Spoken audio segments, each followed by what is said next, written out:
첫 승을 신고했습니다. KBS 뉴스 박선우입니다. 날씨입니다. 오늘은 서울과 경기 북부, 강원 영서 북부에 밤까지 비가 내리겠습니다. 내일은 충남 서해안과 전남 지역은 새벽에, 수도권은 아침에 비가 내리기 시작해 낮에는 전국 대부분 지역으로 확대되겠습니다.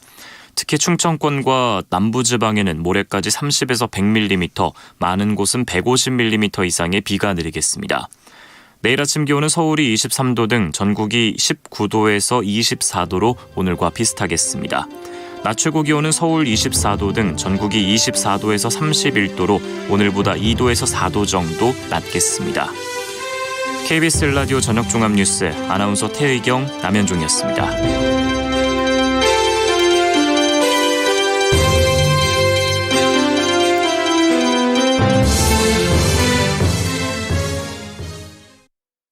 지금 시각 7시 20분입니다. KBS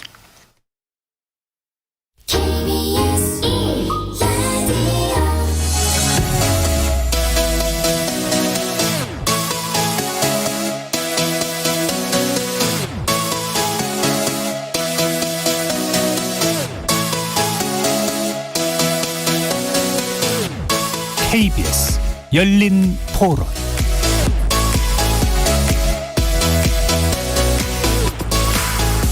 안녕하십니까. KBS 열린 토론 정준희입니다.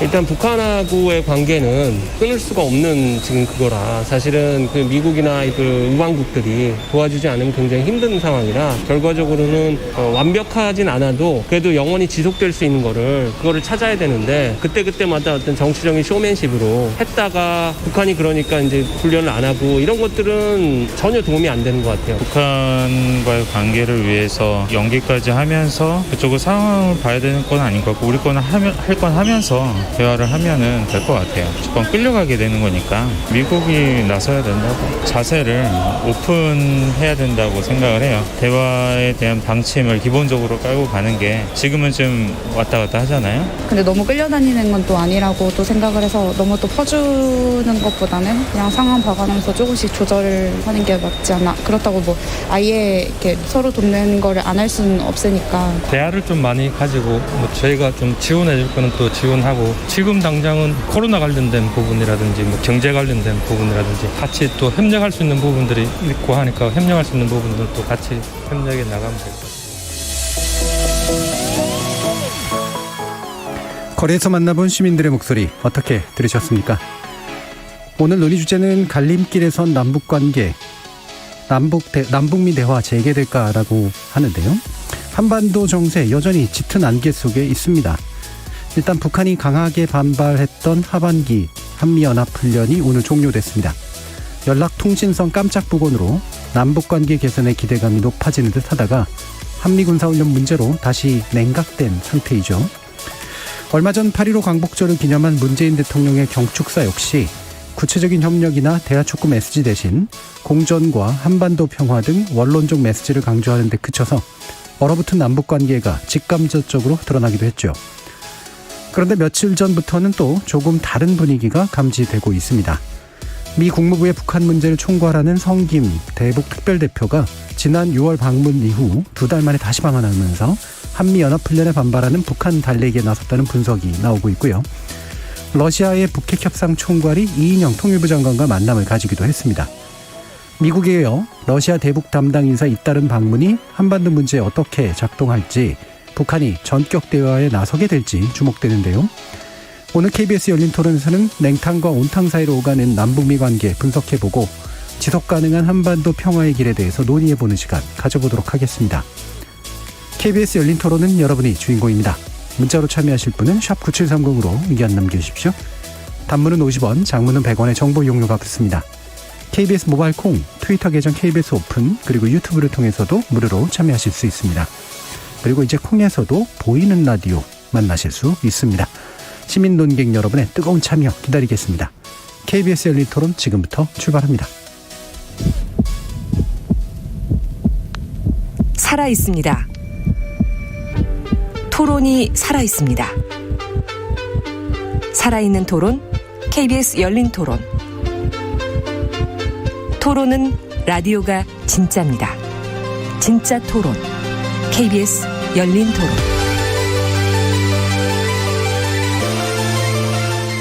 오늘 토론 함께해 주실 두 분의 전문가 소개하겠습니다. 박원건 이화여대 북한학과 교수 나오셨습니다. 예, 안녕하세요. 그리고 조한범 통일연구원 선임연구위원 함께하셨습니다. 예, 안녕하세요. 자, 이렇게 두 분과 우리 한반도 정세 둘러싼 주변국들 움직임 그리고 남북미 관계 어떻게 전개될지 한번 전방해보는 그런 시간 가질 텐데요. 일단 첫 이야기는 한미 연합 군사훈련 가지고 시작해볼까 하는데 종료된 줄도 전 모르고 있었습니다. 그러다가 이제 종료됐다는 소식을 이제 듣고 이제 종료된 거구나. 그러니까 시작된지도 잘 모르고 있었던 그런 상태였었기도 했었는데요. 이게 어떻게 이제 전개 과정을 그간 어떻게 지켜보셨는지 일단 조한범 위원님 한번 말씀 주시겠어요? 예, 이제 사실상 10일부터 시작이 됐고요. 사전훈련까지 포함이 되면 그리고 이제 26일 날 주의소 본 훈련이 이제 끝났죠. 주의소 연습. 네. 그런데 군사훈련을 할 때 10일부터 시작한다고 그러면 그날 결정하는 게 아니고요. 그렇죠. 병력들이 이동되고 장비가 이동이 되기 때문에 거의 몇 달 전부터 준비를 합니다. 그러니까 사실상 이번 연합훈련이 결정된 건 남북 통신연락선 복원 이전에 이미 결정이 된 겁니다. 그리고 북한이 그걸 몰랐을 리는 없는 거고요. 그런데 이제 이 연합훈련에 대한 북한의 반발 그리고 이 북한의 모종의 어떤 대응 수위 이게 이제 관심이었죠. 그런데 조금 한 발 뒤로 물러서 보면 큰 국면을 보면 자 2019년 2월에 하노이 북미 정상회담이 결렬되죠. 그리고 2020년 6월에 북한이 이 남북 공동연락사무소 폭파 물론 남북 통신연락선도 그때 차단했고요. 그리고 이제 명분은 대북 전단이었습니다. 근데 사실은 큰 그림으로 보면은 이 북미 비핵화 협상에 대한 불만 여기서 한국 정부 역할에 대한 불만이 사실은 지난해 6월에 도발로 나온 거거든요. 그런데 올 1월부터 이제 또 흐름이 좀 바뀝니다. 김정은 위원장이 다시 3년 전 봄날로 돌아갈 수 있다고 신년태에서 말했고요. 그리고 4월부터 청와대에 따르면 친서 교환이 오고 갔다고 그랬거든요. 근데 왜 4월일까요? 3월 30일부터 대북 전단을 금지하는 제한하는 남북관계 발전법이 발효가 됐거든요. 시행이 됐거든요. 그리고 5월 달에는 한미 정상회담이 있었습니다. 거기서 분명히 바이든 대통령이 한국의 남북협력 대화를 지지한다고 그랬고 그리고 6월에 김정은 위원장이 전원회의에서 대화에도 대결에도 다 준비해라. 그리고 조선반도 정세의 안정적 관리에 주력하겠다. 이렇게 공개적으로 말했어요. 그리고 7월 달에 이게 재개가 된 거거든요. 그러니까 저는 한미연합훈련에 반발을 하지만 결정적인 변수는 아닌 것 같다. 다만 북한이 원했던 건 한미연합훈련 중단이라는 성의 표시를 해주길 바랬던 것 같고요. 그걸 대화제에게 리트머스 시험지로 지금 삼았던 것 같습니다. 그러니까 반발은 하고 모종의 어떤 대응 수위의 가능성은 있지만 큰 흐름으로 보면 다시 대화의 국면으로 가고 있다 저는 그렇게 보고 있습니다. 그러니까 큰 흐름 자체 지금 시간적으로 쭉 정리해 주셨는데 큰 흐름 자체는 대화 쪽으로 가는데 통신선 이제 복원 이후에 이제 그런 메시지를 모르지 않고서도 낸 이유는 남한이 어떻게 나오는지 한번 보자라고 하는 그런 정도의 것이었을 텐데 원한 걸 얻은 건 아니잖아요. 대미 대남 압박 수위를 높여가고 있다가 봐야죠. 대화 국면에서. 박원근 교수님 어떠세요?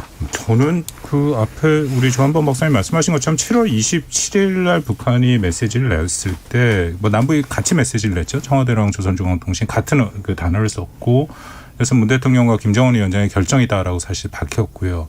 통신선 복원만 하는 것이 아니라 남북 관계를 진전시키겠다라는 그런 의지가 담겼었죠. 근데 그때 아마 많은 분들이 같은 의문을 포함했을 텐데 그럼 연합훈련은 뭐 당연히 그렇게 생각이 될 수밖에 없거든요. 왜냐하면 그 1월 달 8차 당대회 때 김정은이 직접 나서서 남북 관계, 대남 관계 개선의 2대 조건을 얘기했는데 그중에 하나가 연합훈련이었고 또 하나는 이 한국이 지금 계속 획득하고 있는 첨단 그런 군사 장비를 중단해라라는 두 가지였거든요. 그리고 지난 3월 달에 기억들 하시겠지만 김여정이 그때 이제 연합훈련 굉장히 거친 담화가 나와서 25일 날 그들이 KN-23이라고 불리는 단거리 탄도미사일까지도 발사를 했고 그래서 7월 27일 날 나왔을 때 과연 이 연합훈련에 대한 얘기가 없더라고요. 근데 이걸 그냥 북한이 넘어갈 수 있는 것은 분명히 아니고 근데 우리 정부 발표에도 연합훈련은 얘기가 상관이 없다 얘기를 했고 그리고 조 박사님 말씀대로 그때는 이미 훈련이 시작됐다고 보는 게 맞죠. 왜냐하면 미국 측 요원이 들어오고 있었고요. 그 며칠 후에 우리 합참의장이랑 연합사 사령관이 이제 최종 점검을 하는 세미나를 합니다. 그거는 기존의 시나리오 다 나와 있고 어떤 요원들이 어떻게 됐고 이제 마지막 말 그대로 점검이고 그때 뭔가를 바꾸기는 매우 어려운 그런 상황이었는데 제 판단에는 북한이 그걸 모를 리가 없다는 거죠. 그러니까 연합훈련을 요구한 것 자체가 정말로 한미가 연합훈련을 중단할 것이다라고 생각지 않았다라고 볼 수밖에 없는 상황이기 때문에 이것은 뭐 북한이 늘 우리한테 하는 것 일종의 명분 쌓기가 저는 가장 큰 게 아닌가. 그러니까 나름대로 7월 27일에 대남에 이런 우호적인 제스처를 했는데 결국은 이 한미가 대북 적대시 정책의 가장 핵심인 연합훈련을 했다. 그러면 그 이후에 모든 북한의 행동은 정당화된다. 이게 10일 날 김여정, 11일 김영철의 담화의 기본적인 논리구조거든요.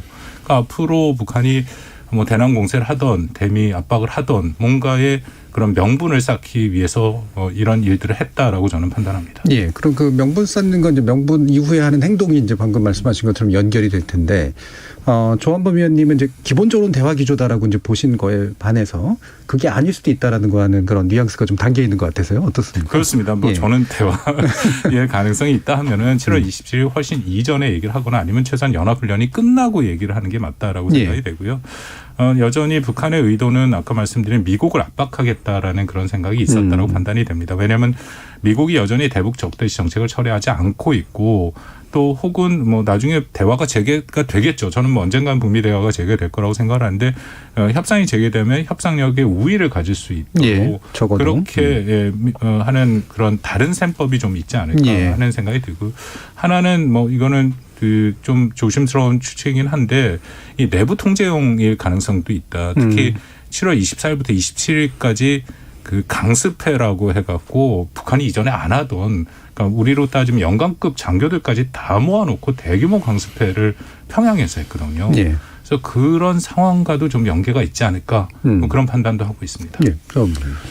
그 이제 대미 압박의 성격은 충분히 있는 것 같습니다. 왜 그러냐면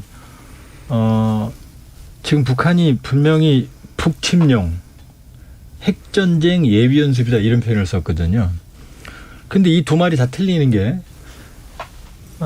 일단 우리는 나토처럼 미국하고 핵 공유 정책을 가지고 있지는 않아요. 그러니까 예를 들면 독일제 토네이도 폭격기에 전폭기에 미국의 토발, 핵 토발 탄두를 실는 것 이게 핵 공유 정책의 사례입니다. 이 둘이 묶여 있거든요. 그러니까 양쪽이 핵 전략을 공유를 해야만 이게 움직이거든요. 물론 최종 결정은 미국 대통령이 하지만. 근데 우리는 미국이 우리하고 핵 정책을 공유 전혀 하지 않아요. 그러니까 미국이 핵 전략을 쓸 때는 우리 정부하고 상의하는 게 아니라 자기들이 가지고 있는 시나리오대로 움직이고 최종적인 때 우리한테 동의를 구하겠죠. 그러니까 사전에는 핵전쟁 연습 안 합니다. 한국하고는. 그런데 지금 핵전쟁 연습이라고 북한이 주장하거든요. 북한이 모르지 않아요. 두 번째 북침용이다 그러는데 지금 뭐 일부 보수 진영에서 뭐 비판할 정도로 이번 훈련은 축소가 돼서 사실상 이 전반적인 효과를 얻기가 굉장히 어려운 전위작전권 한수도 검증도 IFOC 검증도 안 되고 그다음에 뭐 미군도 일부 뭐 무슨 저기 전쟁이 컴퓨터 게임이냐 할 정도로 규모가 줄었어요. 그러니까 절대 북침용이 아닙니다.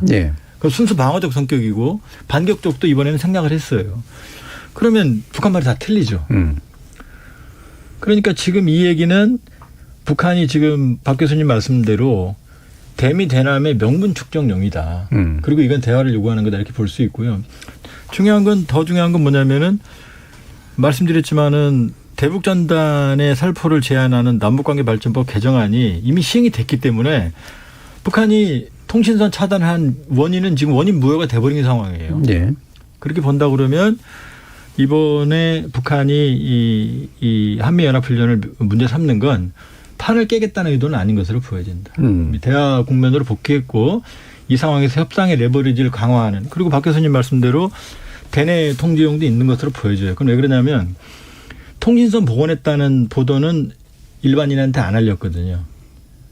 그런데 김영철과 김여정의 대남 메시지 즉 한미가 전쟁 분위기를 고조시키고 있다. 이거는 다 공개를 했어요. 김여정은 뭐 노동신문부터 시작해 다 실었습니다. 그렇게 보면 지금 여러 가지 어려운 점에서 이 외부의 어떤 위협을 강조하는 측면도 분명히 있다. 이렇게 볼 수 있습니다.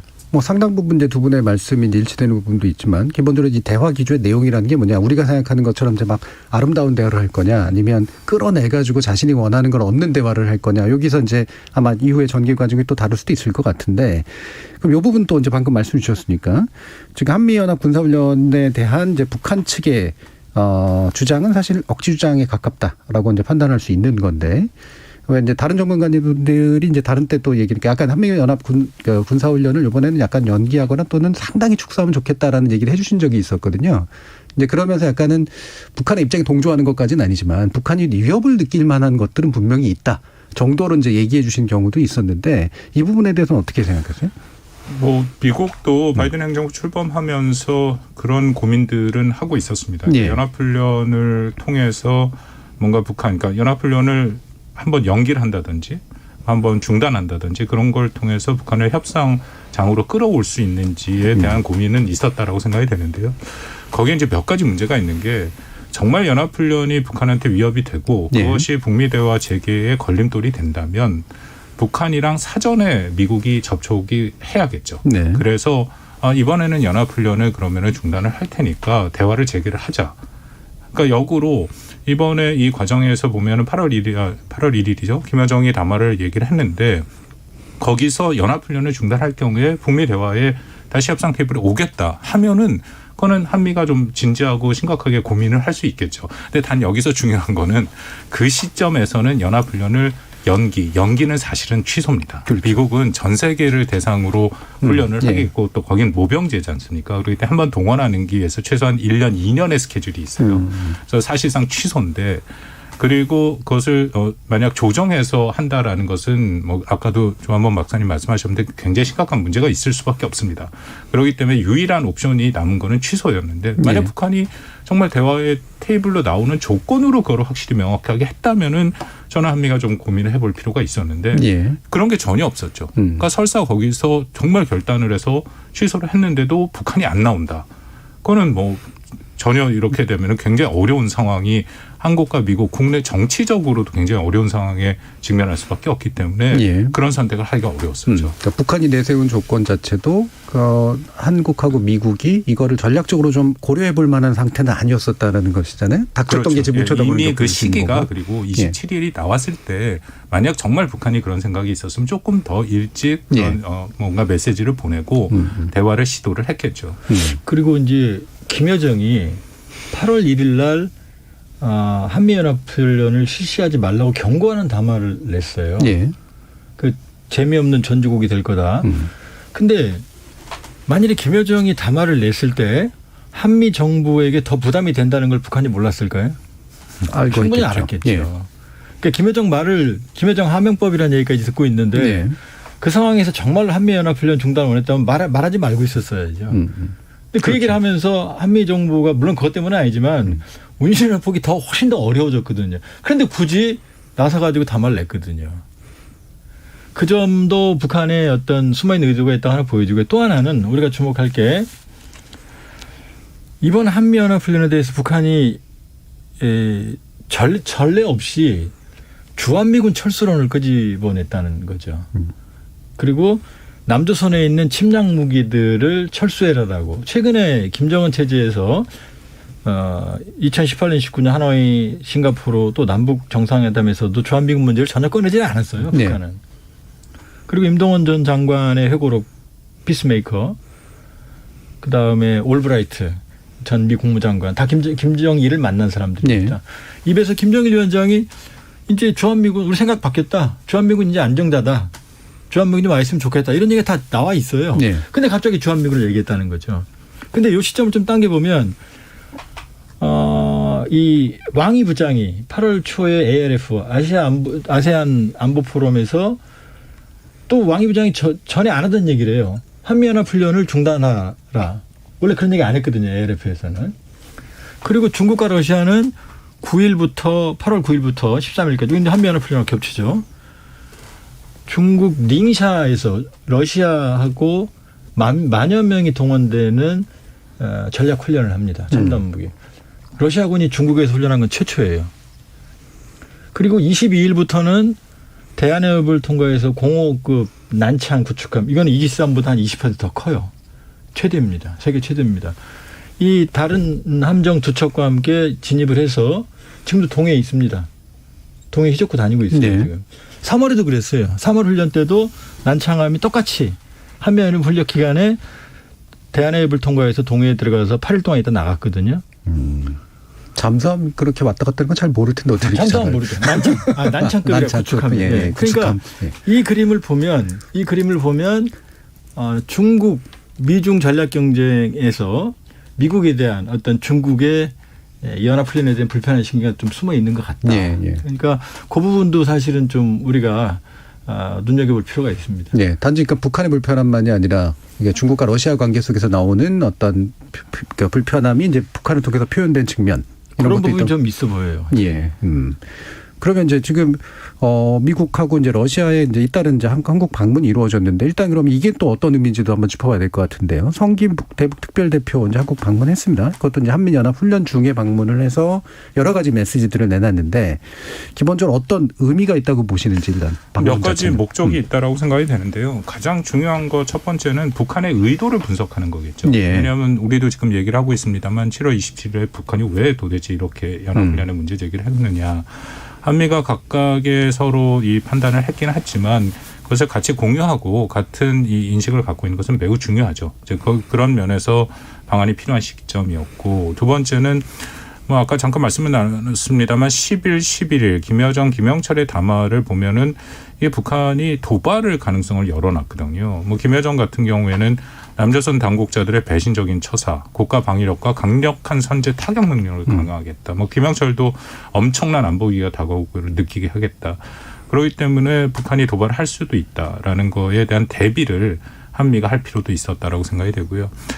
세 번째는 이게 뭐 사실 가장 중요한 목표일 텐데요. 어떻게 북한을 대화 테이블로 끌어들일 것이냐. 여전히 북한이 이른바 적대시 정책을 철회를 하라라는 그 얘기만 계속 반복하고 있는 상황이었기 때문에 이번에 사실 성김 대표가 와서 얘기를 하는 걸 보면 상당히 유화적인 얘기들이 많이 나왔습니다. 그렇죠.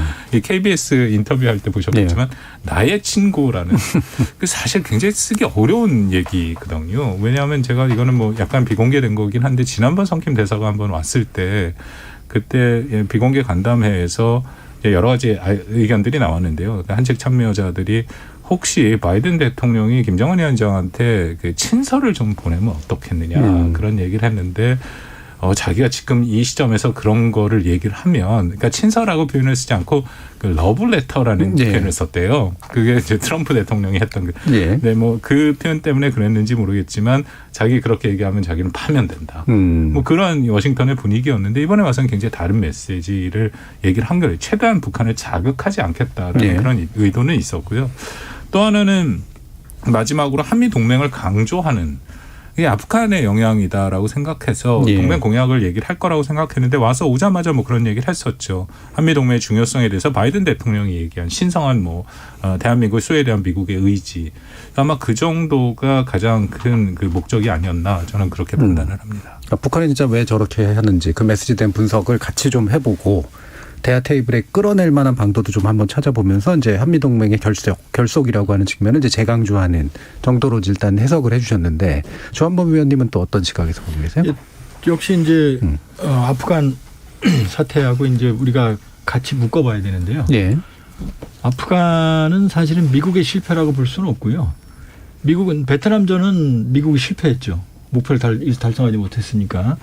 근데 아프간전은 9.11 테러 때문에 테러와의 전쟁의 핵심이었어요. 들어가서 알카에다를 괴멸시켰고 또 아프간을 거점으로 정말 미국인들의 수건이었던 오사마 빈 라덴을 제거했거든요. 전쟁 목표는 달성된 겁니다. 그러니까 지금 미국이 나오는 이유는 실패해서 나오는 게 아니라 당연히 나와야 될 곳에서 나오는 거거든요.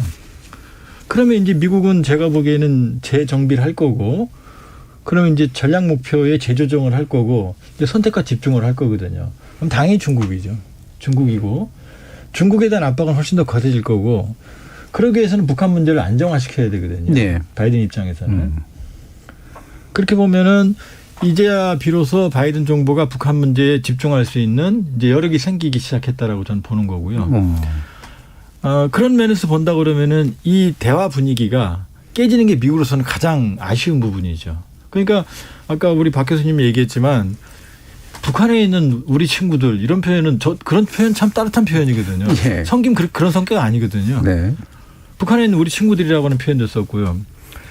그다음에 말에 지금 나왔지만 민감한 부분에 대해서 다 북한이 원하는 방식으로 얘기해 줬어요. 예. 첫 번째 정상 간 친서 교환할 수 있느냐. 모든 가능성이 열려 있다.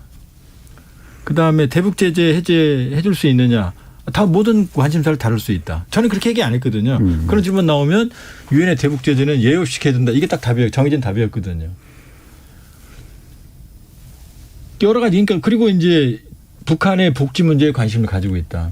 물론 한국 정부를 우회적으로 말한 거지만 한국 정부가 북한에 대한 긴급 지원 이런 표현을 썼거든요. 긴급 지원을 모색하고 있다. 네. 우리도 지금 민도적 협력을 사업을 하고 있다. 이런 식으로. 이거는 사실 이번에 뭐 일부 좀 비판적인 사람들은 왜 왔는지 모르겠다. 성김이 제안을 구체적인 안 했으니. 근데 이 숨어있는 행간을 보면 기류가 확 바뀐 게 좀 보입니다. 그렇게 보면 이번에 북한에게 전략적 도발을 하지 말라는 메시지를 주고 그다음에 대화의 여지를 좀 남겨뒀다. 그러나 기존의 스탠스 입장이 바뀐 건 아니다. 북한이 원하는 대북 제재 선 해제 이건 없다. 그러나 충분히 만나서 검토할 수 있다는 식으로 여러 가지 그 북한이 원하는 쪽으로 말들을 많이 했습니다. 예. 그렇기 때문에 약간 정중동의 행보가 이번 성김이었다 저는 그렇게 보고 있습니다. 네, 그러니까 미국의 입장에서는 이제 아프간을 정리하고 그다음에 중국과의 관계에서 이제 중국을 제압하기 위해 북한이 이제 골칫거리가 되지 않아야 되기 때문에 요 어떤 일관된 원칙 하에서 이제 방문을 한 것이고 그래서 되도록 듣기 좋은 말을 해준 것이다. 자, 이런 말씀이신데요. 기본적으로 동의하시나요? 예, 말씀드린 것처럼 전반적으로 상당히 유화적인 메시지죠. 예. 북한을 적대시하려는 의도가 없다. 특히 성김 대사가 국내 모 일간지에 기고를 했지 않습니까? 그 내용이 이렇게 적혀진 글이고 이건 정리된 예, 글이기 그렇죠. 때문에 제일 확실한 메시지라고 생각이 되는데 연합훈련 얘기도 했습니다. 방어적 훈련이고. 그리고 백지 상태에서 무작정 협력에 뛰어들기는 것은 아니다. 그 의미는 지난 5월 21일 한미 정상회담 공동성명에도 나왔던 것처럼 2018년 싱가포르 공동선언, 2018년 판문점 선언을 기반으로 하겠다라는 얘기도 했어요. 근데 중요한 것은 조한범 박사님도 말씀해 주셨지만 기존의 큰 입장에서 벗어난 것은 아니죠. 큰 틀 자체는. 말은 유화적게 했는데 그 말씀드린 기고문에 보면 제재 유지가 다시 나옵니다. 안전보장의 안보리 결의를 지속적으로 이행할 책임이 있다. 다른 국가들도 반드시 지켜라라는 얘기가 결국 중국 얘기고요. 그리고 더불어서 그다음에 북한이 가장 민감해하는 인권 문제도 얘기합니다. 현 정부의 인권 중시 기조에 맞춰서 북한 주민의 인권 옹호 활동을 지속하겠다. 그리고 인도주의적인 지원에 대해서 우리 정부가 계속 많이 방점을 찍고는 있는데 미국 특히 바이든 행정부가 생각하는 인도주의적인 지원은 이전 트럼프 행정부랑 굉장히 다릅니다. 예. 말 그대로 정말 인도주의적인 차원에서 지원을 얘기를 하고 있어요. 이번에도 성김이 와서 그 같은 얘기를 했었거든요. 그 의미는 북한이 어떤 정치적 행동이랑 상관없이 인도주의적인 필요성에 의해서 이것은 하겠다. 이건 네. 바이든 행정부의 대외 정책의 기조 중에 하나거든요. 그러니까 미얀마에 대해서도 인도주의는 지원을 하겠다라고 얘기를 했죠. 그런데 이전에 트럼프 행정부랑 현재 우리 정부도 인도주의적인 지원을 일종의 북미 관계, 남북 관계 개선의 마중물로 쓰겠다. 그렇죠. 이건 사실은 정치적인 의도가 있는데 네. 그런 걸 배제를 하고 있다는 거죠. 그렇다면은 이게 어떻게 보면 인도주의적인 지원을 확대하면 이것이 일부 제재 해제 효과도 있거든요. 예. 그런 이 상응 조치로 검토를 한다는 얘기는 아닙니다. 예. 우리가 그 부분도 좀 정확히 알 필요는 있다고 생각이 그 부분 됩니다. 되게 중요할 것 같은데 이제 우리 이제 한국 언론들이나 아니면 막 여러 가지 메시지들이 가는데 특히나 인도적 지원 가능성 이것만 이제 뭔가 시작된다는 얘기인가? 말씀처럼 이제 북한 제재를 당장 해결해 주지 못해도 인도적이라는 틀로 뭔가 시작해내려고 하는 건가? 이제 이런 이제 적극적인 해석도 좀 있잖아요. 근데 일단은 그런 부분은 아니다라고 이제 보시는 건가요? 아닙니다. 예. 명확하게 쓴 게 미국은 비핵화 진전 유무와 관계없이 북한 내 취약계층을 위한 인도적 지원을 하겠다. 예. 이것은 북미 관계 개선이나 비핵화의 상응 조치로 고려하지 않는다라는 예. 거고요. 지난번에 사실 성김 대사가 와서도 직접 본인이 그것에 대해서 설명을 한 적도 있습니다. 예. 그러니까 뭐 어떤 다른 모종의 수단으로 쓰지는 않겠다. 그 자체 목적으로만 하겠다라는 말씀으로 이제 그런 뭐로 기고하기도 했다. 어떻게 보세요, 좀? 지금 이제 저는 좀 거시적으로 보고 싶은데요. 예. 상황이 나쁜 게 아닙니다. 근데 왜 그러냐면 저 트럼프 대통령 저 개인적으로 좋아하는 분은 아닌데요. 예. 트럼프 대통령이 완전히 실패한 건 아니에요. 예. 사실은 트럼프 대통령이 상당히 북미 관계에서 성과를 내놨어요. 그게 뭐냐면 첫 번째는 북미 협상 채널로 채널을 정상회담 수준으로 격상을 시켰다는 겁니다. 일단 적어도. 예. 그리고 두 번째는 북한으로부터 완전한 비핵화의 약속과 함께 영변 핵 프로그램, 핵 시설의 완전한 연구 폐기를 이 입으로 김정은 위원장 입으로 받아낸 거예요. 네. 뭐 일부 이제 영변 핵 시설에 대해서 뭐 효용성의 의문을 제기하지만 그렇지는 않습니다. 영변 북한 핵 시설의 전부는 아니지만 핵심이거든요. 최근에 나온 러시아와 영국의 전문 연구기관의 보고서는 심지어 어떻게까지 얘기하냐면 만일에 영변 핵시설에 폐기 합의했다면 북한 핵탄두 제조 능력의 최대 80%가 제거됐을 거다. 예. 그다음에 지금 북한 핵시설을 가장 잘하는 사람이 스탠포드 대학의 지그프리드 해커 박사거든요. 이 사람 북한 7번 갔다 왔습니다. 그리고 북한이 협상을 위해서 해커 박사한테 능력을 다 보여줬어요. 상당 부분은. 영변을 제일 잘합니다. 예. 해커 박사 얘기도 영변은 핵심이다. 북한의 핵물질 3대 핵물질 생산에 고농축 우라늄, 플루토늄, 삼중수의 핵심이다. 영변은 전혀 낡지 않았다. 이렇게 얘기했거든요. 그러니까 영변을 제거하면 상당한 정도로 북한의 핵 능력이 축소됩니다. 네. 불가역적으로. 그럼 이제 트럼프 대통령은 되지도 않는 빅딜을 추구했거든요. 근데 바이든 대통령은 실용적이에요. 단계적인 스몰 딜을 통해서 핵 능력을 축소해 나가겠다라는 입장이거든요. 그러면 영변 핵시설을 폐기를 하게 되면 바이든 대통령이 원하는 바로 핵 능력 축소가 상당 부분 진행되는 거거든요. 근데 영변까지 이미 나온 거거든요. 여기서 합의하면 되는 겁니다. 근데 이제 문제는 김정은 위원장은 영변을 내놨는데 상황 조치를 전혀 약속을 받은 적이 없고 바이든 정부 입장에서는 이미 트럼프 대통령이 발로 찬 영변을 이제 와서 다시 한다고 그러면 국민적으로 지지가 있을 수가 약할 거거든요. 예. 그러니까 여기에 좀 더 명분과 사를 보태는 명분과 실리를 보태는 이 합의안을 만들어내면 지금 충분히 합의가 됩니다. 그러니까 트럼프 대통령 때보다 비관적이지 않고요. 훨씬 더 지금 제가 보기엔 가능성이 높은 상황이 왔어요. 그런데 예. 양측 간에 지금 신뢰가 없거든요. 그리고 북한은 먼저 대북제도 해제를 요구하고 미국은 절대 그건 안 된다는 입장이 지금 충돌하고 있거든요. 이 상황에서 나오는 게 저는 마중물이라는 게 참 그 많은 의미를 함축하고 마중물이 본질은 아니죠. 예. 마중물을 넣어서 펌프에 끌어올려서 물을 빼내는 게 본질이거든요. 근데 이게 어려우니까 마중물이 필요한 거거든요. 그래서 지금 인도협력 패키지, 즉 북한이 절실한 식량, 그다음 더 절실한 게 백신이죠. 예. 북한 백신은 가망이 없거든요. 그다음에 남북미 이산가족 상봉 정도를 묶어서 인도협력 패키지를 가지고 남북이 먼저 물꼬를 트고 이걸 통해서 북미 정상회담으로 가는 북미 실무협상으로 간다 그러면은 이게 제가 생각하는 이 현 단계 가장 긍정적인 시나리오거든요. 네. 그래서 초기 합의를 실현할 가능성은 훨씬 높아진 거고 이 상황에서 지금 인도협력이 마중물이라는 게 그냥 나오는 말이 아니고 북한이 또 상황이 절실하거든요. 네. 그런 측면에서 본다면 저는 가능성이 없는 건 아니다. 이렇게 보고 있어요. 그러니까 마중물 때문 또는 마중물 자체가 목적은 아니라고도 볼 수는 있지만 마중물 효과는 또 기대할 수 있다. 어느 정도의 말씀을 그런 사례가 또 많아요. 지금까지 남북 관계에서.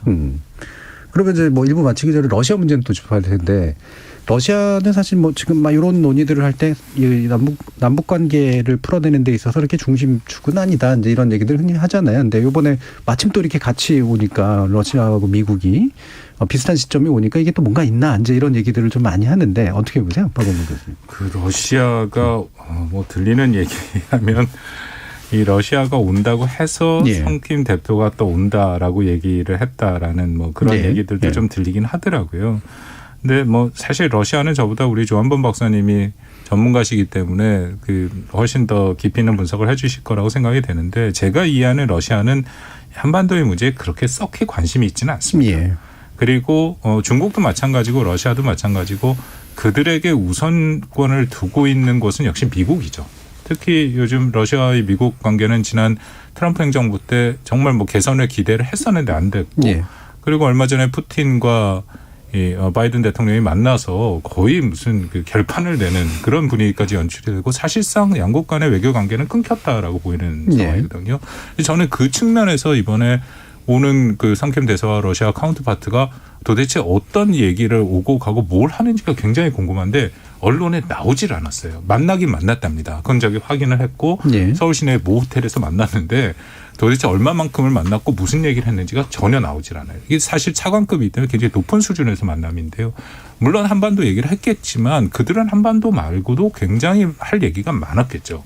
그런 면에서 저는 러시아가 온 이유 중에 하나는 물론 뭐 성킴 대사가 온다고 해서 온 거는 아니지만 그런 면에서 아마 관심을 갖고 있다라고 생각이 되고 그 러시아가 최근에 중국과의 행보를 또 같이 놓고 보면은 중국과 러시아가 같은 입장이죠. 북한을 지지하는 거. 네. 그리고 중국이 요즘 계속 다시 소환해서 얘기하는 이른바 쌍중단과 쌍계 병행의 원래 오리지널은 러시아의 3단계 비핵화론이거든요. 그 의미는 일단 연합훈련을 중단하는 거에 대해서 또 선제적으로 제재를 해제하는 거에 대해서 결국 북한이 원하는 건데 러시아가 냈던 아이디어들이거든요. 그러니까 그런 면에서는 러시아와 중국, 북한이 같은 의견을 갖고 있다.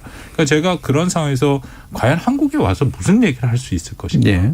그럼 뭐 제가 예상했던 대로 우리 당국자들을 만났지만 나오는 내용들 보면 굉장히 원론적인 차원에서 그 정도밖에 얘기가 나오지 않았고 또 하나는 여기까지 왔으면 사실 한국, 러시아, 미국 이른바 이제 3자 회동이 되면 되는데 그건 처음부터 계획이 없더라고요. 그러니까 그 의미는 셋이 만나서도 어떻게 공통된 뭔가를 얘기하기는 굉장히 어려운 구조였다. 그렇게 생각이 됩니다. 그러니까 미국이 이제 그러니까 뭐 이런 한간의 설이긴 하지만 러시아하고 미국이 뭔가 이렇게 모종의 이렇게 약간 커뮤니케이션이 있어서 한국에서 뭔가 이렇게 같이 이제 액션이 만들어지는 거 이런 것까지 이제 생각했을 일은 없을 거라고 이제 보시는 건데 다만 이제 내용 이제 그러면 무슨 내용이 나왔느냐 근데 말 나온 거는 이제 말 그대로 좀 더 립서비스에 가까운 그런 식의 내용이잖아요. 왜 왔을까? 그럼 사실 근본적으로 궁금해지긴 하는데 어떻습니까, 조은 박사님? 물론 이제 추정이죠. 예. 근데 저는 무르골로프 차관의 이번 성김과의 회동이 일종의 페인팅 효과, 미국의. 그게 무슨 말씀이냐면 러시아는 한반도 문제에 관심은 있습니다. 핵심 이익은 아니지만. 네. 항상 끼고 싶어요. 근데 낄 자리가 없어요. 그러니까 러시아가 제일 좋아하는 게 육자회담입니다. 남북미 중일러 끼는. 이러면 러시아의 자리가 생기거든요. 테이블에. 그러니까 러시아는 한반도 문제에 계속 발언하는데 아무도 관심을 안 둬요. 그러니까 러시아한테 한반도 문제 가지고 얘기 좀 합시다. 그러면 달려옵니다. 예. 자기 자리가 생기니까. 일단 모르골로프 차관은 그 차원에서 온 것 같고요. 그럼 성김하고 모르골로프가 만나서 할 수 있는 얘기가 있느냐? 없어요. 왜냐하면 러시아가 할 수 있는 역할이 없거든요. 근데 굳이 이 코로나 무릅쓰고 여기까지 온 이유는 러시아 입장에서는 한반도 문제에 테이블이 생기니까 위상에 저는 손해볼 게 없고요. 미국 입장에서는 지금 미국의 입장은 북미 양자 협상을 트럼프가 선호했다면 바이든은 다자 협상, 중국의 협력까지도 끌어들이겠다는 거거든요. 근데 중국이 안 움직이고 있거든요. 예. 미국의 말을 들어주지 않거든요. 그럼 저라도 듣기 힘들죠. 한쪽으로는 뺨 때리면서 한쪽으로는 저 악수하자 그러면은 그게 쉽지가 않거든요. 근데 바이든은 그걸 요구하는데 중국 입장에서는 미국이 원하는 대로 북한을 압박한다? 그거는 양국 관계 단절을 감수해야 되는 거고 비핵화를 강조한다? 힘들죠. 이게 딜레마거든요. 그런 상황에서 미국이 이미 한미일 북핵 수석대표는 만났어요. 자주 협상합니다. 근데 지금 러시아 수석대표까지 온 거거든요. 그러면 남북, 일, 러시아, 북핵 수석대표들이 만나는 그림이 창출이 되는 거거든요. 그럼 중국으로서 이제 고민이죠. 왜냐하면 원래 중국이 육자회담 간사국이고 자기들이 주장한 게 육자회담이거든요. 근데 중국을 배제한 이 핵협상 트랙이 돌아간다는 매우 불편해지겠죠. 그럼 중국으로서는 상당히 압박을 느끼겠죠. 그렇기 때문에 이번 모르골로프 차관의 방안에서 별 얘기는 안 했을 거고요. 예. 그렇다고 뭐 여기 와서 지금 성김하고 모르골로프 차관이 미국과 러시아의 현안을 해결할 수 있는 것도 아니거든요. 그럼 그 자체로 서로 윈윈인 거죠. 러시아는 한반도 문제의 발언권을 인정받고 미국은 원하는 중국에 대한 간접적인 압박을 받고 그다음에 또 북한에 대해서도 지금 다자적인 북한의 어떤 우방국과도 협력 체제가 이루어지고 있다는 걸 통해서 북한의 도발을 간접적으로 막는 그런 효과도 있는 거죠. 예.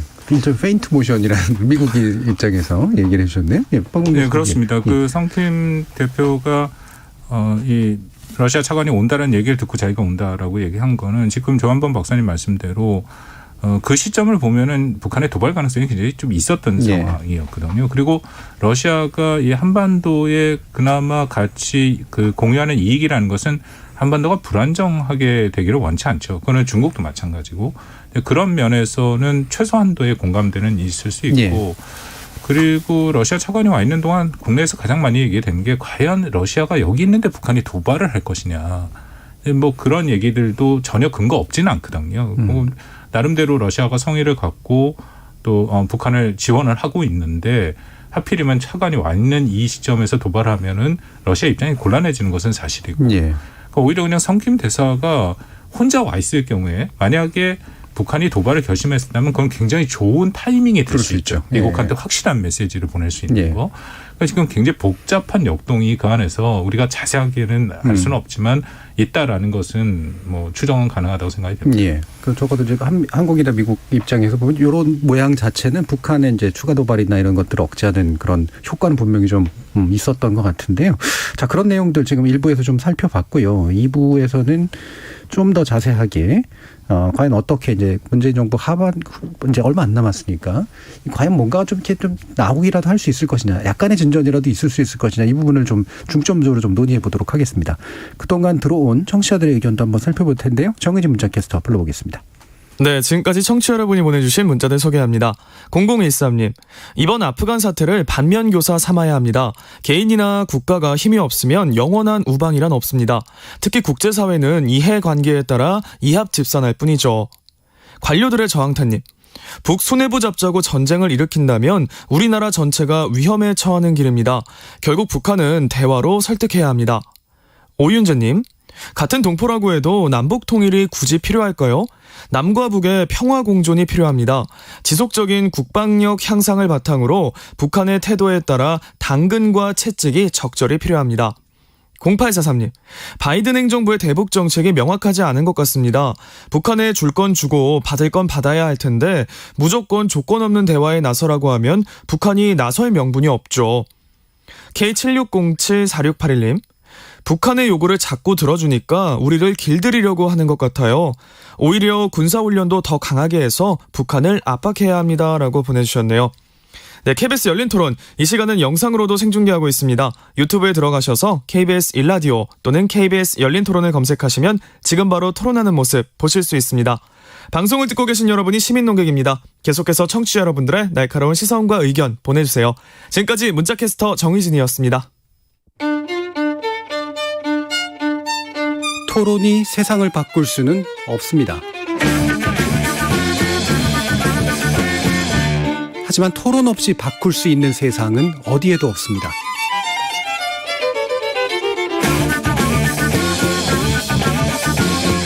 세상의 선한 변화를 갈망하는 당신. 정답이 아니라 질문의 힘을 믿는 당신. 우리 KBS 열린 토론에서 만납시다.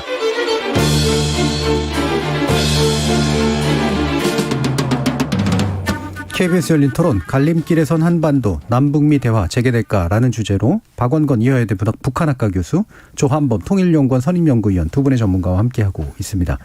저희 청취자들 의견 속에서 이제 아마 2부에서 논의해야 될 핵심이 좀 들어가 있었던 것 같아요. 하나는 한국 너무 좀 끌려다니는 것 같은데랑 미국 생각보다 굉장히 모호한 상태인데 라고 하는 이제 쪽이 아마 잘 농축이 돼 있지 않은가 싶은데 한국이 이렇게 좀 끌려다니는 것 같다라는 말이 자꾸 나오는 이유가 지난번에 이제 김여정 그다음 부부장의 이제 담화가 있고 난 다음에 이제 막 우리가 법 만들어준 것 같고 그다음에 이번에는 물론 실제 연합 군사훈련 자체를 이제 안 하진 않았지만 뭔가 저쪽에서 너무 세게 얘기하는데 우리는 뭐 별소리 못 하는 것 같고 이런 것들이 이제 일반적인 좀 인식이잖아요.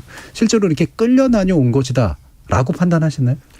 끌려가야 됩니다. 가야 한다. 끌려가야 되는 게 우리 운명입니다. 예. 자꾸들 이제 그럼 속 시원하죠. 예. 북한이 저러는데 말이야 화끈하게 우리는 왜 못해? 예. 한번 패죠. 이게 정서죠 사실. 예. 근데 이걸 뒤집어 보면 엄마 딜레마라는 게 있습니다. 엄마 딜레마. 그건 뭐냐면 아이하고 엄마의 게임 이론을 보면 이제 엄마하고 아이가 백화점에 가요. 그럼 애는 딱 목표가 하나입니다. 엄마를 괴롭혀서 장난감 사는 거거든요. 예. 엄마는 애 장난감 갖고 싶다는 거 아는데 함부로 사줄 수가 없거든요. 돈도 없고. 그러니까 엄마는 고려할 게 많아요. 애 버릇도 고려해야 되고 집안의 경제도 생각해야 되고 예. 필요가 있는 건지 생각해야 되고 엄마는 훨씬 머리가 복잡합니다. 근데 애는 오로지 장난감만 생각해요. 엄마 사줘 그러면은 엄마가 이게 못 사줘 그러면 애가 어머님 죄송합니다 이렇게 말 안 하거든요. 예. 그때부터 슬슬 짜증을 내거든요. 예. 엄마가 싫어하는 행동을 하기 시작해요. 그리고 심지어는 이제 마지막엔 이제 바닥에 뒹굴 준비를 합니다. 이게 엄마 딜레마예요. 그럴 때 제일 속 시원한 방법은 애를 패는 겁니다. 하도 없이. 그럼 화도 풀고 절대 그게 방법이 아니거든요. 애는 성질 나빠지고 그다음 여러 가지 파국적인 결과가 오고 이게 엄마 딜레마거든요. 그러니까 단일한 목적, 수단과 방법을 가리지 않고 단일한 목적을 가지는 게 아이라고 그러면 엄마는 모든 상황을 관리하면서 이 아이도 달래고 욕구도 적당히 충족시켜주면서 좋은 길을 이끌어가는 딜레마를 엄마가 가지고 있는 거 그래요. 예. 지금 한국하고 북한하고 비교해 보면은 당연히 아이는 북한이거든요. 우리가 아무리 많이 도와줘도 고맙다는 말 안 하죠. 그럼 북한이 예를 들어서 포를 쏘면 화끈하게 평양에 몇 발 쏜다. 그럼 우리가 원하는 게 이루어지지 않거든요. 우리가 세계 국방력 6위입니다. 북한을 제압할 능력이 없지 않아요. 핵만 빼면. 그래서 제발 좀 그 끌려가는 거에 대한 화끈한 그런 어떤 북한의 버릇 고치기. 네. 이 아이가 나중에 버릇이 고쳐지죠. 그리고 나중에 엄마한테 잘못했다고 말합니다. 언제? 10년 뒤에. 철 들고 나면. 다 커서. 예. 시집가서 장가가서 애 낳고 나서. 그러니까 지금 상황은 한반도 상황의 안정적인 관리를 할 책임과 의무가 우리에게 있고 그렇게 끌려다니는 건 우리 운명입니다. 예. 물론 그 사이에서 뭐 버릇도 고치고 화끈하게 여러 가지 가장 이상적인 방법은 있겠지만 이건 박근혜 정부도 이명박 정부도 문재인 정부도 모든 정부가 접했던 숙명이거든요. 물론 그런 어떤 북한의 나쁜 잘못된 행동에 대한 보상 이런 걸 교정하는 노력을 끊임없이 해야겠지만 구조적으로 엄마 딜레마가 지금 내재돼 있다. 예. 그렇기 때문에 당분간도 심지어 뭐 보수 정권이 다시 돌아온다고 하더라도 또 진보 정권이 온다고 하더라도 이 구조는 바뀌지 않습니다. 상당히 오랫동안. 예. 그러니까 안정적으로 관리하면서 북한의 협상을 이끌어내고 그리고 북한의 어떤 이 규칙과 규범과 국제사회 기준에 맞는 스탠다드를 그러니까 내재화될 때까지는 상당히 오랜 시간이 걸릴 것 같고 그때까지는 엄마 딜레마를 안고 살아야 되는 거죠. 예. 드디어 이 부분에서 평소 존경하는 우리 조원범 박사님이랑 저랑 의견이 조금 다르다 생각하는데 예.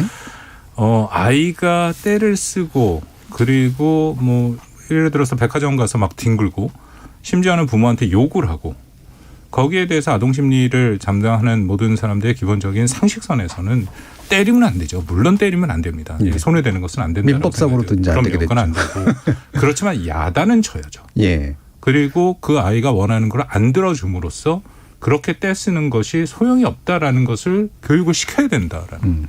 제가 제일 우리 정부에 안타까운 거는 지난 뭐 5년 가까이 그런 모습이 안 보였다. 예. 뭐 대표적인 것은 다들 기억하시겠지만 2019년 8월 15일 평화는 경제다라고 우리 문재인 대통령이 8.15 경칩사에서 얘기를 했죠. 그다음에 8월 16일 날 북한이 뭐라고 얘기하냐면 삶은 소대가리 앙천대소라는 얘기를 해버립니다. 근데 제가 너무 안타까웠던 게 뭐 문 대통령을 지지하던 안 하던 대한민국 국민으로서 대통령이 그런 얘기를 듣는데 우리나라의 정부에 있는 그 누구도 책임이 있는 자리에 관료 한 명이 거기에 대해서 문제 제기를 하는 사람이 하나도 없어요. 그러니까 제가 똑같이 그런 막말을 하라는 얘기는 아니고 예. 그냥 조용히 타이를 수 있죠. 그러니까 예를 들어서 그동안 문재인 정부가 북한을 정말 진심으로 대외했고 우리가 어떻게 노력을 해왔는지 북한이 잘 알지 않느냐. 그런데 이런 얘기를 하는 것은 북한이 국제사회에서 보통 국가가 되는 거에 도움이 안 되고 남북관계에도 도움이 안 된다. 이런 말은 삼가해라. 그 정도의 얘기도 안 한다라는 겁니다. 근데 이게 거의 제가 보면 표현이 좀 거의 병리적인 관계예요. 네. 현재로서 남북간의 관계는. 그러니까 북한이 끊임없이 막말을 퍼붓고 뭐 정말 뒹굴고 때를 쓰고 부모한테 욕을 해도 부모가 거기에 대해서 전혀 교정할 의지가 없는 거예요. 그러면은 얘는 점점 심해지죠. 그럼 얘는 커서 어떻게 될지는 상상이 안 가는 그런 상황까지를 부모가 방치하는. 예. 그 표현을 쓰신다면 정확하게 저는 그 반대쪽으로 지금 다른 네. 쪽으로 해석이 가능한 그런 상황이라고 보입니다. 네. 그럼 흥미롭게도 일단 딜레마적 상황 자체는 그다지 이제 서로 뭐 반대하시지는 않는 것 같아요. 근데 다만 딜레마를 해결하는 방법이 사실은 현재까지 한국 정부는 그냥 애를 훈육하지도 않고 방치하는 쪽에 가까웠고 때로 외로 또 스포일하는 쪽에 가까웠다. 모든 국가 간의 관계가 남북 관계도 마찬가지고 저는 한미 관계도 마찬가지인데요. 일방이 일방을 수용하거나는 안 되는 거죠. 네네. 밀고 당기기에 협상이라고 특히 남북 관계는 그게 굉장히 강하다고 생각이 되거든요. 때로는 밀기도 해야 되는데 끊임없이 끌어만 당기니까 우리가 협상력이 없는 거죠. 그러니까 북한은 한국 남한 정부를 그냥 일종의 상수로 생각을 하고 자기네가 뭔 짓을 하더라도 나중에 대화하자면 늘 따라온다. 그러니까 또 하나 대표적인 얘기가 작년 6월 달에 개성의 공동연락사무소를 말 그대로 폭발을 하지 않았습니까? 근데 거기에 대해서 단 한마디 사과도 없었어요. 근데 7월 27일 날 나 통신선을 복원하겠다. 그 통신선 복원으로 그걸 단절하는 그 마지막 단계가 개성 공동연락사무소 파견이지 않습니까? 그럼 최소한 거기에 대한 문제 제기는 우리 정부 당국자가 공개적으로 하긴 했어야죠. 예. 그런 얘기가 다 빠지니까 그 다음 단계에서도 과연 북한과 우리가 의미 있는 어떤 협상과 관계를 맺을 수 있을까? 저는 힘들다고 봅니다. 예, 조한봉 예, 저하고 크게 다른 의견은 아니고요. 왜냐하면 애를 잘 교육시키는 게 정말 힘들죠. 말 안 듣는 애를. 근데 애가 이제 또 애 얘기를 하는데 이러면 또 북한이 싫어할지 모르겠네. 가출했어요. 예.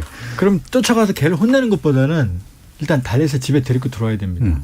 들어오고 나서 문 닫고 나서 이제 그때부터 혼내기 시작을 해야 되는 거거든요. 예. 그 딜레마가 있고.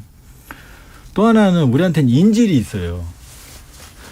자, 헌법상 대한민국, 북한 지역도 대한민국 영토기 때문에 헌법상입니다. 북한은 불법 정부입니다. 정당성이 없는 거예요. 예, 괴뢰 정부죠. 그런 괴뢰 정부. 괴뢰입니다. 북한이 예. 그리고 괴뢰라고 그러는데 우리도 북한 입장이 괴뢰거든요. 예를 들어서 은행에 강도가 들었는데 우리 애들이 지금 은행에 돈 찾으러 갔어요. 근데 강도가 우리 애들 붙잡고 있어요. 강도도 굶고 애도 굶어요. 예. 그럼 이때 쌀을 넣어줘야 됩니까? 안 넣어줘야 됩니까? 넣으면 강도도 먹겠죠. 당연히 넣어줘야 되죠. 그러니까 이 두 말씀을 드리면 지금 문재인 정부뿐만 아니고 박근혜, 이명박 정부 때도 그 버릇을 확실하게 고치는 일에 성공하지 못했어요. 예. 그러니까 문재인 정부가 이런 위기상 지금 우리 박 교수님 말씀하신 개성공단 폭파 그다음에 일국의 지도자한테 시정 잡배도 안 하는 말을 할 때 단호하게 얘기하고 대응을 해야죠. 아쉬운 점이 분명히 있습니다. 그렇다고 해서 그 상황이 급격하게 악화되는 건 아니거든요. 그러나 제가 드리고 싶은 말씀은 몇 가지 딜레마가 있다. 엄마, 아이 딜레마, 은행 강도 딜레마부터 시작해서 몇 가지 그런 구조적인 딜레마가 있고 그 딜레마에서는 어떤 정부도 자유롭지 않습니다. 예. 근데 그 상황에서 가장 합리적인 선택으로 방향을 이끌어가는 건 항상 과제로 남는 거죠. 예. 그러니까 실제로 이제 해결책이 뭐냐에 대해서 이제 약간의 강조점의 차이라든가 방법론의 차이가 이제 분명히 좀 있긴 한데요. 그럼에도 불구하고 이제 이 딜레마적인 상황에 대한 사고 자체는 이제 동일하다라고 본다면 비유를 이왕 쓰신 김에 보통 아이가 이제 때를 쓰는 거는 엄마한테 얻어내는 것들이지만 엄마가 아빠를 이렇게 해가지고 얻어내려고 하는 거 있잖아요. 미국을 사실 미국한테 얻고 싶은 것이 있는 거 아닙니까? 근데 이제 한국이 제가 엄마가 제대로 움직여주지 않는 것에 대한 불만 자주 이제 토로했잖아요. 박홍규 교수님 같은 경우는 지금 바이든 정부가 제3의 길을 가는 게 아니다라고 지금 얘기하셨던 것 같은데 실제로 어떤 견해이신 건가요? 그게 적절한 표현은 아마 그렇다면 계속 표현이 나오는데요. 예. 아마 북한은 그 외동 딸 정도 되겠죠. 예. 그래서 사실은 엄마를 통해서 아빠한테 뭘 얻으려고 했는데 이게 그 삼각관계는 저도 딸이 하나 있어서 키워보다 보니까 이게 예. 안 가리켜도 국제정치적인 이게 몸에 배서 나오더라고요. 네네네. 엄마 아빠 사이의 힘의 그렇죠. 역동을 네. 활용해서 자기가 최대한 뭔가를 받아낸다. 아마 북한은 그런 생각들을 갖고 있는 거고요. 한미 관계를 얘기해 보면은 북한이 어쨌든 처음 말씀하신 것처럼 한국을 통해서 미국을 좀 설득하라라는 것을 계속 시도를 했고, 그리고 2018년에는 사실 우리 정부가 상당한 역할을 했다. 저도 인정합니다. 예, 중재자의 역할을 했고, 그래서 2018년 평화 프로세스가 진전되는데 우리 정부의 공헌이 있죠. 그렇지만 2019년 2월을 기점으로 하노이가 깨지면서 그다음부터는 그 일들이 어려워졌거든요. 4월 달에 김정은이 시정연설을 통해서 오지랖 넓은 중재자 역할을 이제 그만해라라고 얘기를 했고, 거기가 마지막 그 시점이라고 생각이 되거든요. 그다음부터는 북한이 직접 미국과의 소통 채널을 갖고 있었고, 그리고 한국한테 원하는 것은 어떻게 보면 남북 합작 사업, 금강산과 개성, 그것도 이제 2019년 4월 달에 마지막으로 얘기를 했는데, 그것도 우리 정부가 할 수 없는 상황이었던 거죠. 여전히 제재 하에 있기 때문에. 그렇다면 북한의 입장에서는 한국에 대한 사실 기대는 크지 않다고 생각합니다. 예. 그리고 아까 우리 조한범 박사님이 해석을 하셨는데 저는 그걸 어떻게 해석하느냐에 따라 다른데, 올 1월 8차 당대회 때 김정은이 직접 대남 정책을 얘기한 게 저는 그게 작년 6월 달에 개성공단에는 연락사무소 파기하면서 김여정이 남북관계를 대적관계로 갖고 왔고 또 그전에 2019년 12월에 이른바 정면 돌파 노선을 선포하는 그 연장선상에 본다면 여전히 대남관계를 대적관계로 보고 있다고 저는 판단하고 있고요. 그리고 올 1월부터 지금까지 북한이 그 코로나 전국에도 많은 집회와 군중대회를 하면서 강조하는 게 딱 두 가지입니다. 하나는 자력갱생, 또 하나는 비사회주의, 반사회주의, 사상투쟁. 근데 이게 두 가지가 다 어떻게 보면 한국과 미국을 겨냥한 거거든요. 그렇다면 아무리 북한이 1인 지위 유일체제의 수령국가라고 하더라도 최소한의 절차적 정당성은 있어야 된다. 그러니까 그 안에서 대남 정책에 대한 일종의 노선 투쟁은 있어야 되는데 그 모양이 그 모습이 안 보입니다. 그렇다면은 과연 북한이 대남 관계, 한국과의 관계를 개선할 의지가 지금 있느냐. 그러니까 아까 말씀하신 것처럼 그러기 때문에 7월 27일 남북관계 개선을 밝힌 그 내용은 북한 주민들한테는 안 알려진 거죠. 그러니까 우리가 그것을 좀 자세히 봐야 되지 않을까. 저는 북한이 좀 긴 호흡으로 가고 있다라고 생각합니다. 예. 네, 저는 이제 2020년이죠. 그 6월 달에 김영철과 김여정이 대남관계 부분 회의를 했고 그 결과 남북관계를 대적관계로 전환한다고 선언한다가 이거 공개했거든요. 대내에도 공개했습니다. 그런데 저는 이제 김정은 위원장 말을 지금 찾다가 말았는데요. 이번에 7월 27일 날 통신선 복원하면서 분명히 청와대도 남북 정상 간에 여러 차례 주고받은 친서 이를 통한 합의의 결과다 말했고 조선중앙통신 동일하게 말했어요. 뭐라고 말했냐면 제 정확한 문장은 지금 못 찾았는데요.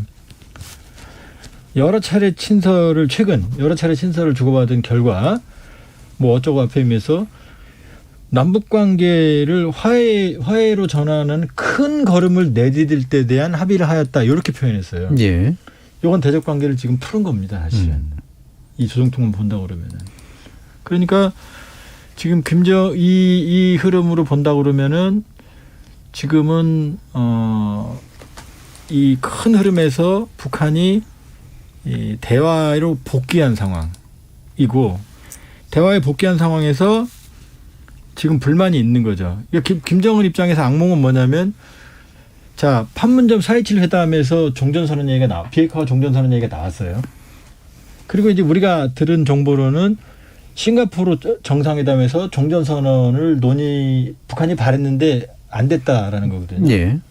그럼 문재인, 김정은 두 사람 간에 종전선언 논의가 있었고 이게 의제가 됐는데 미국이 안 받은 거죠. 그다음에 9월 평양 정상회담에서 남북 정상회담 공동선언 사상 처음으로 영변 핵단지의 영구 폐기라고 하는 구체적인 비핵화 행동이 들어갔어요. 그리고 끝나고 바로 9월에 문재인 대통령이 워싱턴으로 달려가거든요. 그럼 트럼프 대통령도 얘기했겠죠. 영변 폐기한단다. 그리고 이걸 가지고 김정은 위원장이 60시간 기차를 타고 하노이에 간 거거든요. 갈 때 표정 밝았거든요. 그건 뭐냐면 영변을 내놨을 때 평양에서 얘기했으니까 문재인 대통령. 이게 추정입니다. 그럼 트럼프 대통령이 트럼프 대통령이 받는다고 했겠죠. 그리고 하노이에 갔거든요. 근데 김정은 위원장이 원했던 상황 조치는 대북제재 해제는 없었거든요. 이 과정에서 김정은 위원장은 우리 정부 입장, 문재인 대통령이 불만이 쌓였겠죠. 그러니까 자기가 원했던 게 지금 문재인 대통령하고 얘기할 땐 됐는데 항상 트럼프한테는 막혔거든요. 다 된 것처럼 말했는데 안 된 거니까. 그러니까 이제 그 오지랖 얘기가 나온 거고 중재자 얘기가 나온 거고. 그러나 지금도 북한의 입장에서는 미국과 직접 대하는 건 부담이 있습니다. 즉 둘 다 일단 신뢰관계가 없고요. 그러니까 누군가가 중간에서 개런티 보장을 해주는 메신저가 필요하거든요. 그러니까 한국 정부가 필요해요. 필요한 거가 지금 그 역할을. 그러니까 바이든 대통령도 한국의 남북협력 관여를 지지한다. 이번에 선거 와서도 한국의 남북대화협력을 지지한다라고 제화간에 한 거거든요. 근데 김정은 위원장 입장에서는 다시 불안한 거죠. 또 그 데자뷰. 다시 말하면 한국 정부의 어떤 그런 약속 내지는 어떤 추정입니다만 그렇기 때문에 이번에 한국 정부에 대해서 끼지 마라가 아니라 확실하게 자신들에게 유리한 미국의 입장 변화를 가져와라라는 압박의 성격이 최근에 있다고 보는 거죠. 두 분의 이제 그 북한이 과연 어떤 궤도 속에 들어와 있는가랑 북한이 이제 한국을 그리고 미국이 한국을 어떤 정도의 지위로 지금 대접하느냐라고 하는 부분에서 다소간의 이제 결의 차이가 좀 있으신 거잖아요. 이게 이제 그래도 굉장히 중요한 중재자 역할이 필요하고 따라서 역할할 수 있다와 사실은 사실상 지금은 그냥 일종의 간접 대화, 이제 뭐 이리 오너라 하듯이 그런 대화를 하는 수준이지 실제로는 직접 대화가 가능하고 직접 대화를 더 원한다라고 얘기하는 것에서의 차이가 좀 있긴 있으시거든요. 좀 더 한번 들어보도록 하죠. 예, 저는 북한이 한국이 하는 중재자 역할에 대해서 더 이상 기대는 없다라고 생각합니다. 왜냐하면 큰 틀에서 북한이 아까 말씀드린 것처럼 대남 정책과 노선은 저는 변했다라고 생각이 되고요. 김정은 위원장 처음 들었을 때 뭐들 기억들 하시겠지만 미키마우스가 나오고 로키 주제가가 나오고 그런 모습들 상당히 한류가 갔었죠. 2018년에 레드벨벳이 가서 공연을 하는. 그러다가 작년 12월에 그 반동사상 문화 배격법이라는 거 뭐 잘 알려져 있지 않습니까? 결국 한류를 한 15년에서 뭐 사형까지 처할 수 있도록 하는 그런 이 아주 강경한 그런 법이 통과가 됐고 그 다음부터는 지금까지 계속해서 비사회주의, 반사회주의, 심지어는 머리 모양까지 지적을 하면서 그렇게 오고 있다라는 거거든요. 그렇다면은 전체적으로 김정은 위원장이 했던 여러 가지 대남 노선이라든지 정책은 저는 좀 변화됐다. 변화됐다는 게 원래 예전 모습으로 좀 돌아갔다라고 판단하는 것은 맞고요. 그 안에는 한국에 대한 기대도 상당 부분 접고 있지 않을까. 물론 그렇다고 남한과의 관계를 저도 완전히 단절하다고 생각하지는 않습니다. 왜냐하면 일정 시점에 돼서 북미 간의 관계가 진전이 되고 협상이 진행이 돼서 비핵화가 진전이 된다면 거기에 대한 상응 조치의 상당 부분 결국은 남한이 감당을 해야 되기 때문에 북한도 그것에 대해서는 알고 있죠. 그렇지만 북미 간의 대화에 재개를 하거나 2018년 같이 한국이 중재의 역할을 한다라는 것에 대한 그 기대는 크지 않다고 생각됩니다. 또 하나 이유는 북미 간에 직접 소통 채널이 있어요. 그때만 해도 소통 채널이 좀 부재했는데 지금은 얼마든지 서로 간에 오갈 수 있는 채널이 있고 그리고 정말 북한이 대화를 결심을 한다면 구태여 한국을 우회할 필요는 저는 없다라고 보입니다. 다시 한번 조합입니다.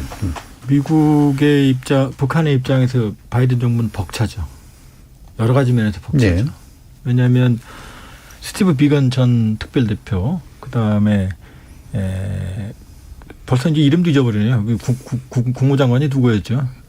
그 트럼프 대통령. 폼페이오부터 시작해서 트럼프 진영의 외교안보 라인은 대부분 사업가였어요. 외교 전문가가 아닙니다.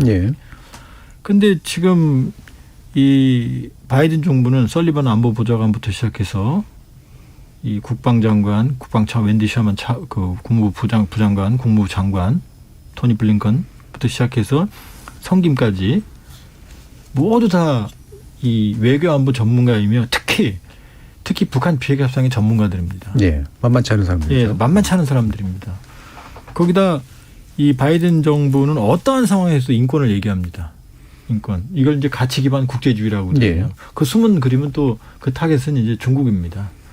그렇게 보면 북한의 입장에서는 북한이 직접 미국을 상대하는 건 매우 벅찹니다. 트럼프 대통령에 대해서 훨씬 벅찹니다. 그렇게 보면 한국이라는 중재자, 한국한테 책임을 또 맡길 수 있거든요. 한국의 책임을 전가할 수 있거든요.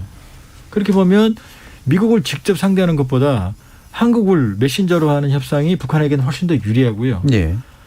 그다음에 박 교수님 말씀대로 북한은 결국 돈은 한국이 낼 거라는 걸 알고 있어요. 이런 얘기는 좀 씁쓸합니다만 결과적으로는. 왜냐하면 그 안전관리 비용, 그다음에 결과적으로 통일 시점에 북한의 발전 이런 거 하면은 우린 투자하는 게 투자하지 않는 것보다 훨씬 더 이익이거든요. 그렇게 보면 한국의 필요성은 크다. 그리고 또 하나는 북한의 인도적 위기가 발생을 하면 가장 먼저 달려와서 가장 원하는 걸 줄 수 있는 건 한국이 유일하다는 걸 알아요. 지금 지난해 북한 경제가 마이너스 4.5%입니다. 뿐만 아니라 2017년, 18년에는 마이너스 각각 3%, 4%예요. 이걸 합치면 김정은 집권 10년 동안 경제는 완전히 역성장했어요. 이전보다 더 가난해요. 그다음에 최근 식량난이 심상치 않습니다. 식량 가격이 고공이. 이건 김정은 정권 처음 있는 일입니다. 그다음에 수해가 지금 연이어 겹치고 있거든요. 더 큰 건 뭐냐면은 코로나로 인한 국경 봉쇄입니다. 북한은 오로지 국경 봉쇄를 의존하고 있거든요. 근데 지금 돌파 감염 때문에 중국의 시노팜, 시노백이 지금 돌파 감염이 높기 때문에 중국 사정이 지금 불안해지고 있거든요. 국경을 못 열어요. 거기다 백신을 한 명도 못 맞았어요. 지금 공식적으로는. 그럼 지금 사면초가인 상황이죠. 버틴다? 버티기 힘들죠. 결국 돌파가 필요한데 중국은 아닙니다. 왜냐하면 중국이 영원히 도와주지도 않고 중국에 의존하는 건 북한 정권 안보에 심각한 위협이 되기 때문에 절대로 의존하지 않아요. 그러니까 네. 북한의 입장에서 가장 자기들이 우위에 있다고 생각하는 게 남한 정부거든요. 근데 이런 남한 정부를 한국 정부를 이용 안 할 이유가 없는 거죠. 그러니까 북한에게 충분히 한국 정부는 효용 가치가 있다. 그리고 다만 우리는 이제 그걸 전략적으로 활용하는 그런 방안을 그동안 강구해 온 거죠. 그러니까 아직도 김정은 체제 북한에게 한국의 역할은 남아 있고 보다 정확하게 원하는 걸 해주길 기대하고 있다고 저는 보는 거죠. 그럼 이제 지금 미국의 그 만만치 않음에 대해서 이제 언급을 해주셨으니까 다시 한번 이제 원래 또 그 쓰신 내용도 있고 좀 그러니까요. 이게 제3의 길이다라고 얘기했는데 제3의 길이 아니라 오히려 전략적 인내에 가까웠다라고 판단을 하시잖아요, 박원권 교수님은. 그렇습니다. 저는 미국의 바이든 행정부가 전략적 인내를 선택한 것은 아닌데 현상적으로 결과적으로 그쪽으로 계속 갈 수밖에 없는 모양새가 드러나고 있다라는 거죠.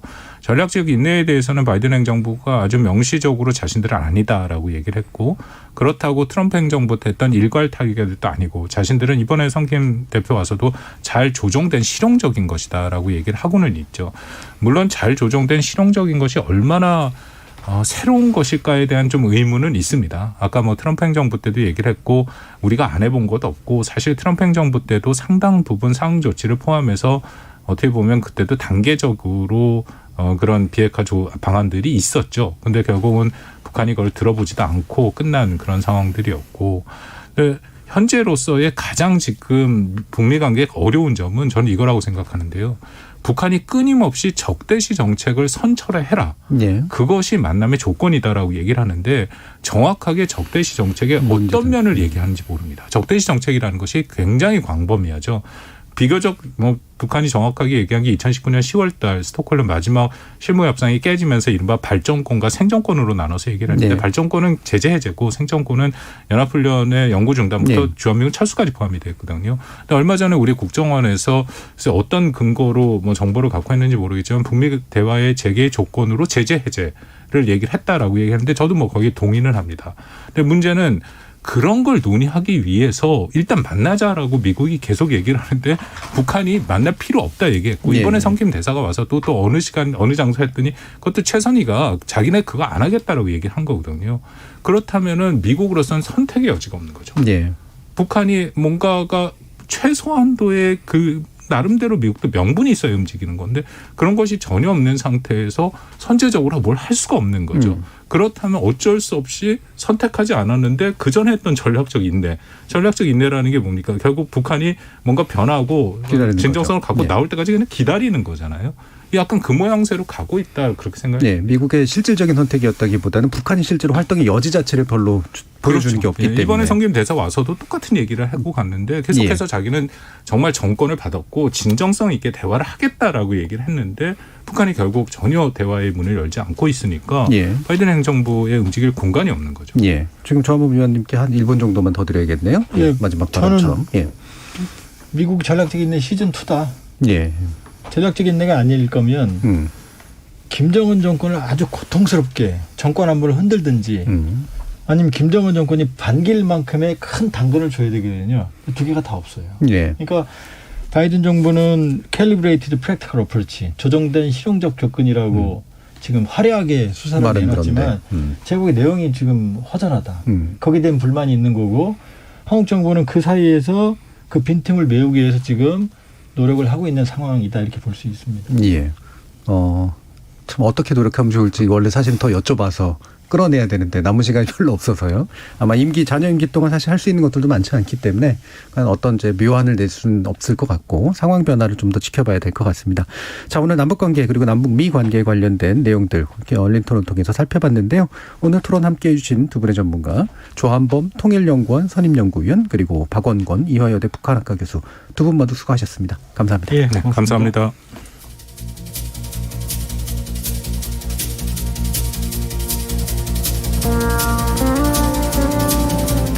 냉탕과 온탕을 오고 간다는 표현.